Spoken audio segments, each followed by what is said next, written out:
নিজেদেরকে ঠিক করছি, বাট আমরা তাদেরকে প্রত্যেকটি জায়গা সরকারের যারা রয়েছে তাদের যে জায়গাগুলোতে আমাদের মনে হচ্ছে যে এই জায়গাগুলো আমাদের গঠনমূলক ভাবে সমালোচনা করা দরকার, কঠোরভাবে সমালোচনা করা দরকার, সেটি করার আমার যেমন সুযোগ রয়েছে, আবার জনগণের সাথে একদম রাজপথে সংগ্রাম করার যেমন আমার সুযোগ রয়েছে, আবার প্রত্যেকটি জেলায় জেলায় ছুটে গিয়ে আমার সাধারণ যারা আন্দোলনকারী ছিল, ছাত্র জনতা ছিল, তাদের সাথে মেশা, কথা বলা রয়েছে, তাদের সাথে কথা বলা, এই যে প্রোটোকলের বাইরে থেকে যে এক্সট্রা একটি সুবিধা, আমার যখন ইচ্ছা আমি চলে যেতে পারছি, যখন ইচ্ছা আমি রিক্সায় চলতে পারছি, রাস্তা দিয়ে মাস্ক পরে আমি হেঁটে বেড়াতে পারছি, এই আমার একটা আলাদা অ্যাডভান্টেজ রয়েছে।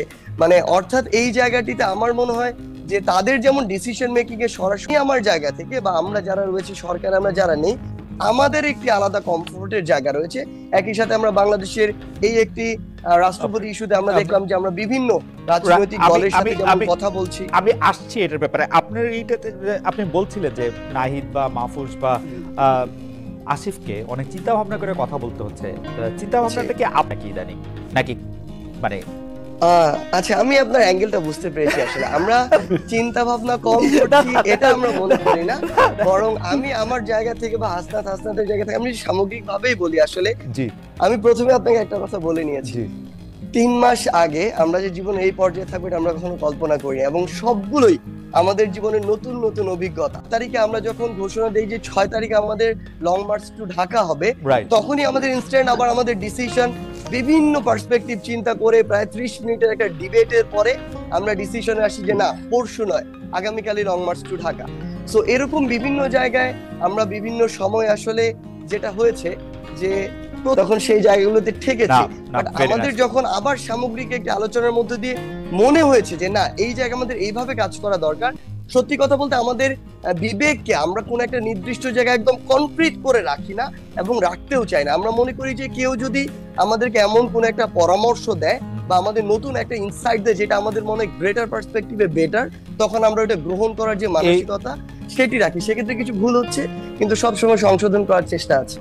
সার্জিস, আপনাকে ধন্যবাদ। আমি আবার আসবো আপনার কাছে, যে মানে একটু ডক্টর সায়ন্তের কাছে যেতে চাই। আপনি আসলে ভালোভাবে আপনার একটা কৌতূহল এরকম যে আপনি মানে মানে বিএনপির এই 2.5 মাসে বিএনপিকে আমরা যতটা সংবিধানকে সমুন্নত রাখার জন্য যত সোচ্চার হতে দেখলাম, এইরকম সংবিধান মানে যেটা শেখ হাসিনা যে সংবিধানকে আমরা জানি, আমরা সবাই জানি যে এটা আসলে আর কিছু নাই এর মধ্যে।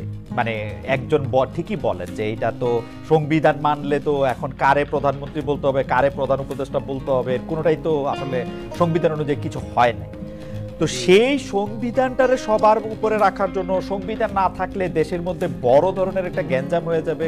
সংবিধান কি দেশে এখন আছে? বাংলাদেশ কি এখন সংবিধান দিয়ে চলতেছে? যতই ফরহাদ মজার বলুক, আনুষ্ঠানিকতা এখন ফরহাদ মজাররা বলতেছেন যে পুরো সংবিধান ফেলে দেওয়া যাইতো, আধা সংবিধান ফেলা যাবে না। মানে এই আধা ফেললেই বা কি হবে? সেই সংবিধান কেন রাষ্ট্রপতি, এইটার ক্ষেত্রে বিএনপি এত সিরিয়াস কেন? মানে শেখ হাসিনার সংবিধান রাখার জন্য বিএনপি যান প্রাণ না, এইভাবে আপনি আবার যেভাবে প্রশ্নটা করলেন যে সংবিধান রাখার জন্য যান প্রাণ দিচ্ছে, সেটা না। বিএনপি কিন্তু বিএনপির চেয়ারপারসন খালেদা জিয়া বলেছিলেন যে এই সংবিধান বঙ্গোপসাগরে ছুঁড়ে ফেলে দিবে বিএনপি, এবং বিএনপি সেই পজিশনেই আছে। কিন্তু বিএনপির যে পজিশনটা, এটা সামগ্রিকভাবে সংবিধান